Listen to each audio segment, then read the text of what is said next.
Hi everyone. Today we're going to be learning about the social distribution of crime, which is really focusing on things like class, age, gender and ethnicity, and the different explanations as to why people from different social class groups may commit more or less crime. And today we're going to focus specifically on social class. Now, a lot of this you've already covered, like in the Marxism section, but there's some new arguments in there too. So I'm going to talk you through it, and then please do email me if you have any questions at all. So here we go.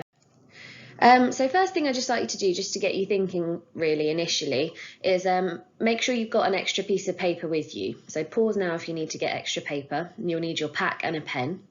And on your extra paper, I would like you to describe or draw what we think is the stereotypical criminal. So you need to consider class, age, gender, ethnicity and locality, as in like where these people may live or where the crimes might be committed. So pause this video and take a minute to do that, please. And then here we go. These are the official statistics and the data that they show. So official statistics show that crime is committed in urban areas rather than like rural countryside areas. They're more likely to occur in towns. They tend to be against property, as in theft, by young, working class, ethnic minority males. So we're going to think about why this is, and we're going to think about it from a couple of perspectives. Perhaps it could be that they actually do commit more crime, or of course it could be that the statistics are not accurate and socially constructed in a way that criminalises the powerless groups in society. Interesting thing to remember though is that as it says down in this little speech bubble at the bottom, most victims of crime are also young, male, ethnic minority and working class. So most crime is what we call intra-crime. It's people committing crime against people who are similar to them. Okay. So things that we need to know then are the patterns and trends, recent and up to date, what's going on in the statistics, sociological explanations for those patterns, and we're going to focus on class, gender and ethnicity specifically. So crime and social class is what we're looking at today. So you need to have your packs open to page 69 and additional paper as well, because I'm going to ask you to write some extra notes. Okay, so on your separate paper, I'd like you to have a go at answering some of these questions. And if you've got anyone around that you can speak to and discuss these things with, then that's even better. Grab like a family member or call a friend in the class or anything. If you can have some discussion, that's always the best way to learn. So I want you to have a think about, firstly, what does the official crime statistics tell us about crime and social class? What does the media tell us about crime and social class? And can you think of, at this point, any reasons for these patterns?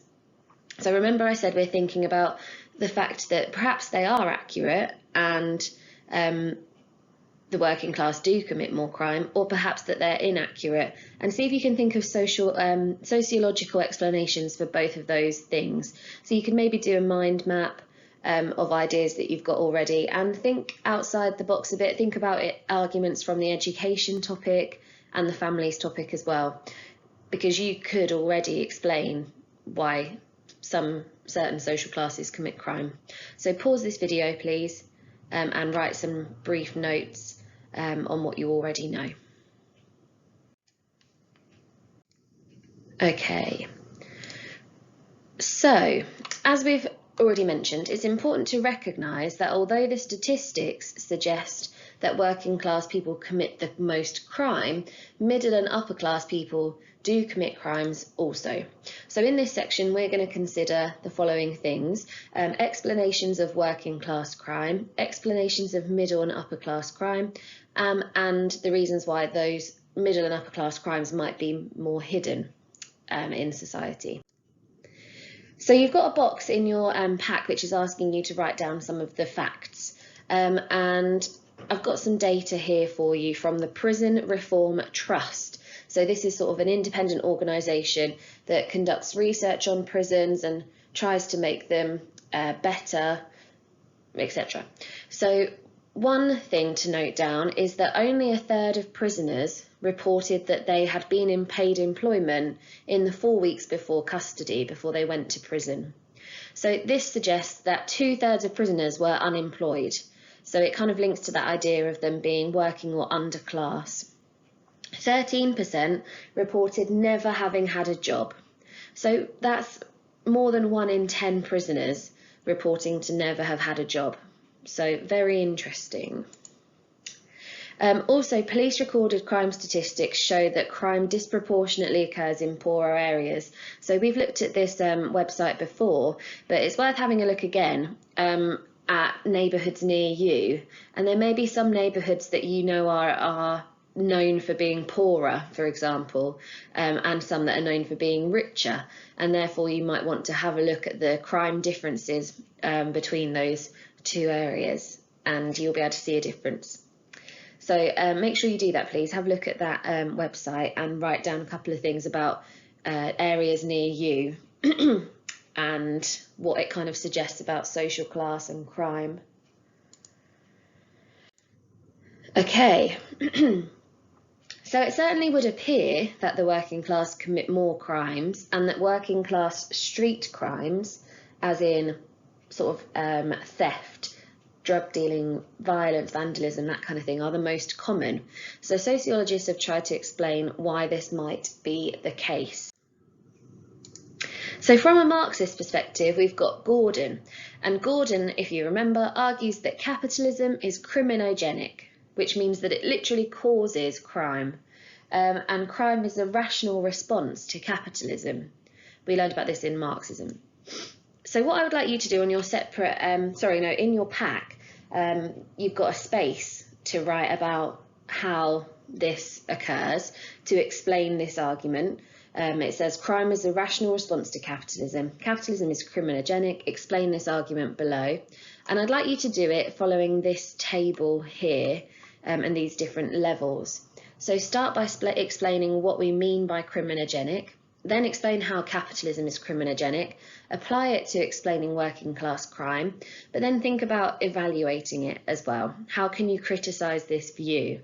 So what you need to remember here is you're thinking when you evaluate, what might the other theories say?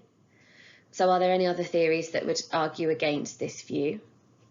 Does it apply to everyone in society that crime is a rational response to capitalism? We all live in capitalist society. Do we all commit crime? That kind of thing. And finally, is it relevant today? So you have a think. Is that one something you could talk about as well? Okay, left realism. So Lee and Young argue that the working class are more likely to suffer relative deprivation and marginalisation, and that this may lead to more crime and the formation of subcultural responses. The working class are also more likely to be victims of crime, according to the CSEW, which is the Crime Survey for England and Wales, which is a huge victim survey that asks people all across the country what crimes they've been a victim of. So they would argue that to solve crime, we need to reduce inequalities and improve policing. Your job is to make sure you can define those 3 concepts of relative deprivation, marginalisation and subculture. So pause the video, take a minute to do that in your pack, and you should all be able to do that really.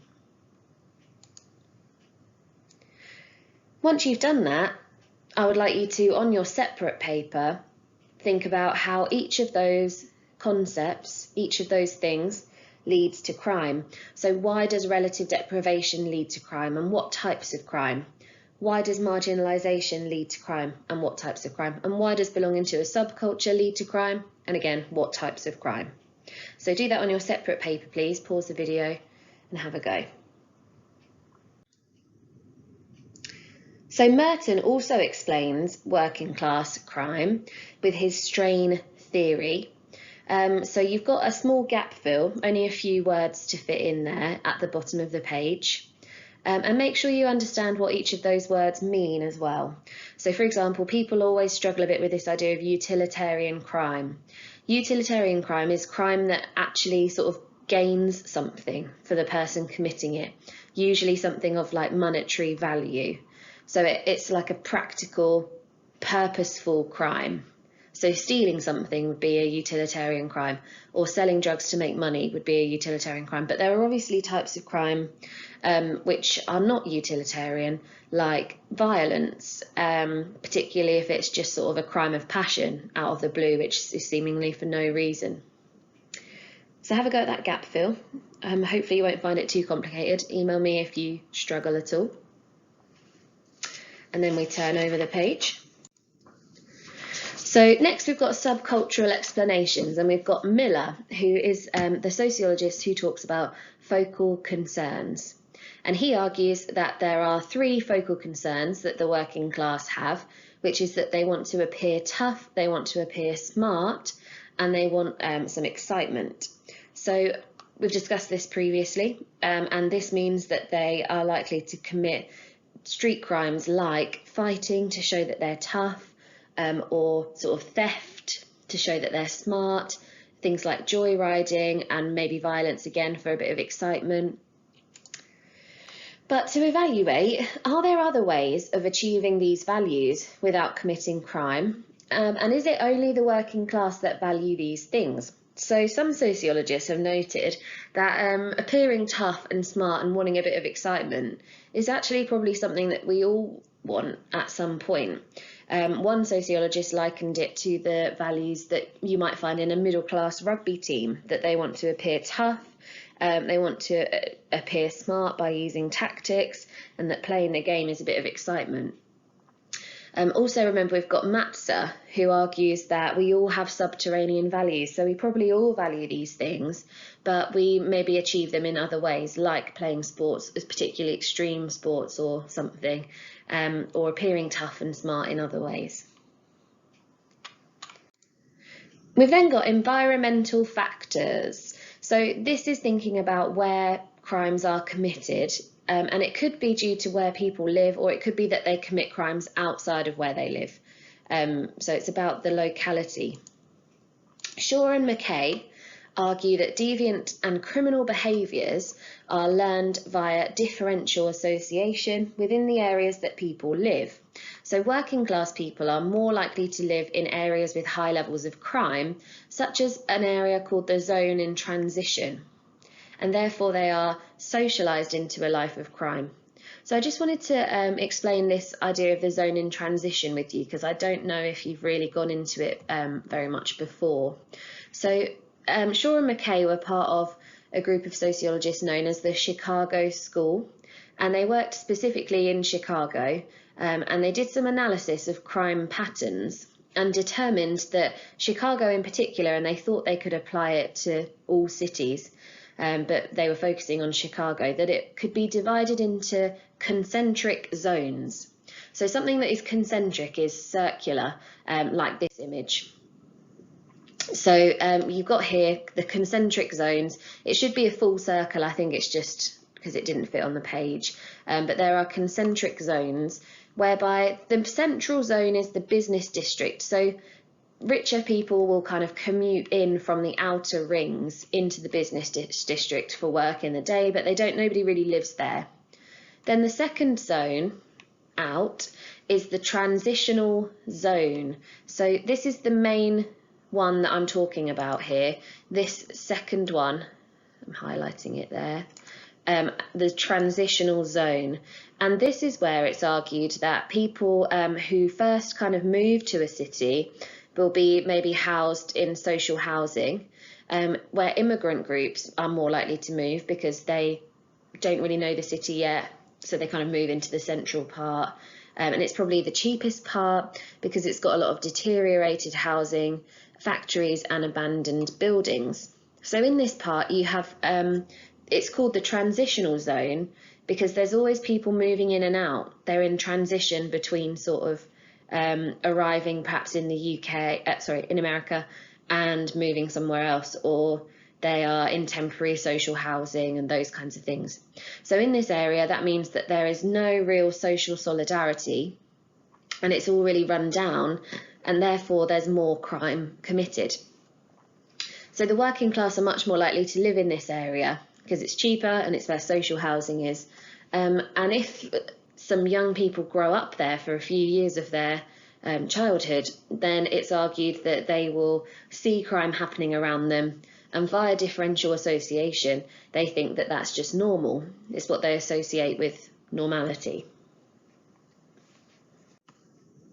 Okay, just to make a couple of links then, on your separate paper, I would like you to have a think about these questions here. So can you think of any arguments from education or families which might explain working class crime, just as a separate idea? And maybe if you've got post-its, pop them on a post-it and stick them into your pack as an extra idea, because it's really good to bring in knowledge from education and families to then apply to crime. So for example, what happens to the working class in education, and what might the new right say about families in the working and underclass culture? How might they lead to crime? So pause the video and have a go. But how useful are these explanations? Newburn suggests that the sociology of crime and deviance has tended to focus on crimes of the powerless rather than crimes of the powerful. So he argues that we should be turning our attention more to crimes committed by powerful groups in society, because they commit crime as well. So what I would like you to do is make some brief notes on these areas before you look at your pack. So on your separate piece of paper, have a go yourself. According to traditional Marxists and the idea that capitalism is criminogenic, why might the middle or ruling class still commit crime? And according to Merton's strain theory, again, why might the middle class still commit crime or the ruling class still commit crime based on those things? Have a think for yourself, pause the video, and then when you're ready, you can have a read about those two arguments in your pack. So have a good read of them, check that you understand them, and if anyone needs any help, again, make sure that you email me. So a really good example, a couple of really good examples of crimes of the powerful are the Bangladeshi garment factory collapse in 2013. So this is where a clothing factory in Bangladesh collapsed, basically killing loads and loads of workers because the health and safety requirements hadn't been followed appropriately. So do some research and find out some more detail on that if you wish to, or instead you can think about Grenfell Tower and apply that to one of the arguments about middle and ruling class crime. So some people argue that Grenfell Tower was actually a crime of the powerful, again due to like health and safety things not being followed and that kind of thing. I've got some more information on Grenfell Tower coming towards the end of this PowerPoint, so you could also wait until then if you prefer. So Sutherland also argues that this differential association, this kind of like socialisation into the culture of committing crime, doesn't just occur in the zone in transition and among the working class, it also happens in big business and companies. So this means that as soon as a culture within a company begins to justify and normalise criminal behaviour, employees will be socialised into that criminality.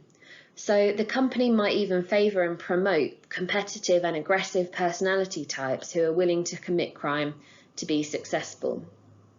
So to evaluate though, as we know, it's not only the middle and ruling class who are affected by differential association. So that could be a neat little paragraph really when you're talking about class patterns, explanations for social class patterns. You could talk about how differential association affects the middle and ruling class, but then evaluate and say, however, this also affects the working class as well. So it explains like all crime essentially. So you could have a go at that on your separate paper if you want to, don't have to. Really good example of this is what happened with the business called Enron. Enron was a big business that in the end collapsed because of loads of dodgy things that the owners and the big sort of directors and the high up employees were doing. More information on that is coming in a minute though. It's also argued that techniques of neutralisation are used within big corporations. So this is Matza, and he argues that when middle class people do commit crime, they try and justify it to themselves. They give excuses. So they try and neutralise it and justify what they've done. So they might blame the victim. They should have read the small print.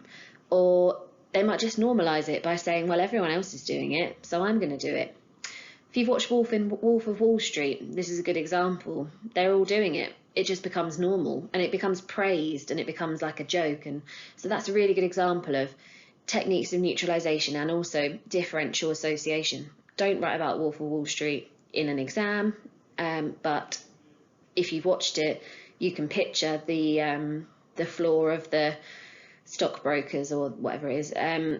You know, they're all doing it. They're all taking part in this crime, and they love it, and they think it's just normal and part of their culture. You could also apply this to the recent PPI bank scandal, whereby people have been paying this PPI. You must have had phone calls about this and things. Been paying this PPI when they didn't need to. This was probably an example of the banks thinking, well, they should have read the small print, or everyone's doing it. We're all adding this PPI on to make a bit more money. Not a big deal. But in the end, they got caught out and had to pay it back, which is good. Anyway, moving on. I'm going to send you this article because it's quite an interesting one. It's about how middle class crime may well actually produce more harm for society than working class crime. So it's a bit of an antidote to the normal tabloid things that will kind of blame the working class and the underclass for everything. And like benefit scroungers is a phrase they always like to use, and that kind of thing. So I'll send this over to you. And then if you want to, you can have a go at this task. Use this as evidence to construct a paragraph in response to the question. Evaluate the view that working class crime causes the most harm in society. So you'll need to consider the idea that the working class do commit harmful crime. Think about official statistics and that kind of thing, but then also provide this as a bit of alternative evidence. Okay, we then need to think about why these crimes tend to remain so hidden. And there are three explanations for this: delabelling, underreporting, and also power and trust. Now, I haven't edited this slide, it would seem, because I would normally in lessons ask you to discuss one of these concepts in your groups. But what I would like you to do is just have a think about it. These words, delabelling, underreporting, power and trust, what do you think they mean? And maybe have a go at writing it down on your additional paper, on your separate paper, and then check your pack after, have a read about them and see if you got it right. And what you could also do as well is you could try and decide which do you think is the most significant. Maybe write a short paragraph about which of those is the biggest reason why crimes of the powerful tend to be invisible. And I would like you all to do that on your separate paper. Which is the most significant, and explain why. Which do you think is most common? If you can put a key thinker in there too, then that's even better. So this is the example that I was talking about with you, and I'm just popping this on here because if you want to, you can rent this film about the Enron scandal situation, whatever. And it's not very much. This is on YouTube, so you can rent it for £2.49, or you can buy it if you want, but I don't know why you would. You probably only watch it once anyway. Or if you've got Amazon Prime, then it is on Amazon Prime, and it's worth a watch if you like that kind of thing. The film is called The Smartest Guys in the Room, and that's because these men were so smart that they kind of explained things that they were doing. And it was so complex that people just thought, okay, sure, I don't really understand, but I trust you. Because they were so smart, they were able to keep their crimes invisible. And there's also loads of evidence in the film of this differential association and techniques of neutralisation, like making it all seem normal. So they used this particular type of accounting that was basically like showing that they had more profits than they actually did for their shareholders, but it was seen as a legitimate way of doing this accounting, and people didn't really understand it, so they just accepted it and la la la. So really interesting, huge example of and well-known example of corporate crime that really essentially kind of began and significantly contributed to the economic crash that we all experienced, the global economic crash in sort of 2008. So really good film, worth a watch if you've got some time on your hands, which I imagine you do.